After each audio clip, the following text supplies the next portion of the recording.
Hello everyone, welcome back to our channel. నోట్లో వేసుకుంటే కరిగిపోయే పల్లి నువ్వుల లడ్డు రెసిపీ చూపిస్తాను. చాలా చాలా బాగుంటుంది. మా అమ్మ చేసిన సింపుల్ ప్రాసెస్ అన్నమాట.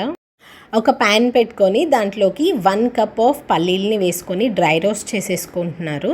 అండ్ ఇవి లో ఫ్లేమ్లో పెట్టుకొని వేయించుకోవాలి, లేదంటే మాడిపోతాయి అని చెప్పారు. సో లో ఫ్లేమ్లోనే పెట్టుకొని మంచిగా అవి క్రిస్పీగా టర్న్ అవుట్ అయ్యే వరకు వేయించుకోవాలి. ఒకవేళ మీ దగ్గర ఆల్రెడీ వేయించిన పల్లీలు ఉన్నా అవి కూడా యూస్ చేయొచ్చు. బట్ ఇవి మాత్రం పచ్చి పల్లీలు కాబట్టి ఇట్లాగా చూపిస్తున్నట్టు మంచిగా క్రిస్పీగా అయ్యే వరకు ఫ్రై చేసుకొని తీసి పక్కన పెట్టుకోవాలి. అండ్ అదే ప్యాన్లోకి 1 కప్ అంతా నువ్వుల్ని, అంటే తెల్ల నువ్వులు ఉంటాయి కదా, అవి వేసుకొని డ్రై రోస్ట్ చేసి పెట్టుకోవాలి. అండ్ ఇవి కూడా మంచిగా లో ఫ్లేమ్లోనే పెట్టుకొని వేయించుకోవాలి, లేకపోతే ఫాస్ట్గా కలర్ చేంజ్ అయిపోతే అండ్ మాడిపోయే ఛాన్సెస్ ఉంటాయి. కాబట్టి మంచిగా లో ఫ్లేమ్లో పెట్టుకొని వేయించుకొని సపరేట్గా ఒక ప్లేట్లోకి తీసి పెట్టుకోవాలి.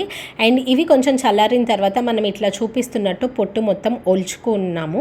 సో పొట్టు మొత్తం రిమూవ్ చేసేసుకొని ఇట్లాగే ఈ పల్లీల్ని మిక్సర్ జార్లో వేసేసుకొని గ్రైండ్ చేసుకోవాలి.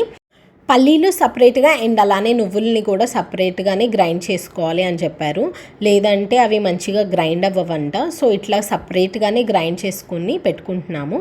అండ్ ఇప్పుడు అలానే తెల్ల నువ్వులు వేయించి పెట్టుకున్నాం కదా, అవి కూడా మిక్సర్ జార్లో మంచి ఫ్లేవర్ కోసం ఒక 4 to 5 ఇలాచీని వేసేసుకుంటున్నాము. అండ్ ఇవి వేసేసుకొని మంచిగా మిక్సీ పట్టించేసుకొని ఇవి మళ్ళీ సపరేట్గా వేరే ప్లేట్లోకి తీసుకోవాలంట. అండ్ పల్లీల్ని సపరేట్గా అండ్ అలానే నువ్వుల్ని సపరేట్గా పెట్టేసుకున్నారు.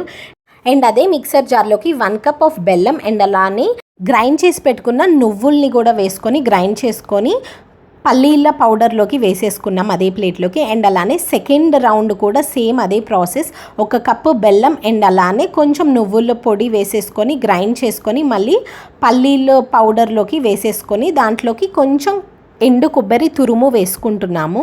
సో దీనికి కంప్లీట్గా మనం 2 కప్స్ ఆఫ్ బెల్లంని యూస్ చేసాము. ఇలా మొత్తం ఒకసారి మంచిగా మిక్స్ చేసుకున్న తర్వాత పక్కన పెట్టుకోవాలి. ఇప్పుడు ఇందాక మనం డ్రై రోస్ట్ చేసుకున్న ప్యాన్లోకి ఒక 1 స్పూన్ నెయ్యి వేసుకొని దాంట్లోకి మనకి నచ్చిన నట్స్ వేసుకోవాలి.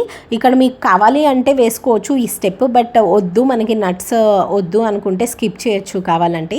జీడిపప్పు అండ్ అలానే బాదం పప్పుని 1 స్పూన్ ఆఫ్ నెయ్యిలో వేయించేసుకొని ఇది మొత్తం కూడా మళ్ళీ మనం ముందుగా రెడీ చేసుకొని పెట్టుకున్న నువ్వులు అండ్ పల్లీలు బెల్లం మొత్తం మిక్స్చర్లోకి వేసేసుకొని మొత్తం ఒకసారి ఇట్లా హ్యాండ్తో చూపిస్తున్నట్టు మంచిగా మిక్స్ చేసేసుకోవాలి. సో దట్ మనకి ఆ నెయ్యి అండ్ అలానే ఆ నట్స్ అన్నీ కూడా మంచిగా మిక్స్ అయిపోయి ఫ్లేవర్ అనేది చాలా బాగుంటుంది. దీన్ని ఇట్లా చూపిస్తున్నట్టు లడ్డూలాగా ప్రిపేర్ చేసి పెట్టుకోవడమే, చాలా సింపుల్. మనం 1 కప్ పల్లీలకి 1 కప్ నువ్వులు, సో కంప్లీట్గా 2 కప్స్ కదా, దానికి 2 కప్స్ ఆఫ్ బెల్లంని యూస్ చేసాము. అండ్ అక్కడక్కడ కొబ్బరి తగిలితే బాగుంటుంది కాబట్టి కొబ్బరి తురుము యూస్ చేసాం. మీరు కావాలి అంటే కొబ్బరి పౌడర్ అయినా యూస్ చేసుకోవచ్చు. దీనిలోని ఇంగ్రీడియంట్స్ కూడా చాలా సింపుల్గా ఉంటాయి. జస్ట్ పల్లీలు అండ్ నువ్వుల్లో కూడా మనకి చాలా మంచి కాల్షియం అనేది ఉంటుంది కాబట్టి డెఫినెట్గా ట్రై చేయండి. చాలా సింపుల్గా ఉంటుంది అండ్ టేస్ట్ కూడా చాలా బాగుంటుంది. I hope you like this video. Thank you for watching. Please subscribe.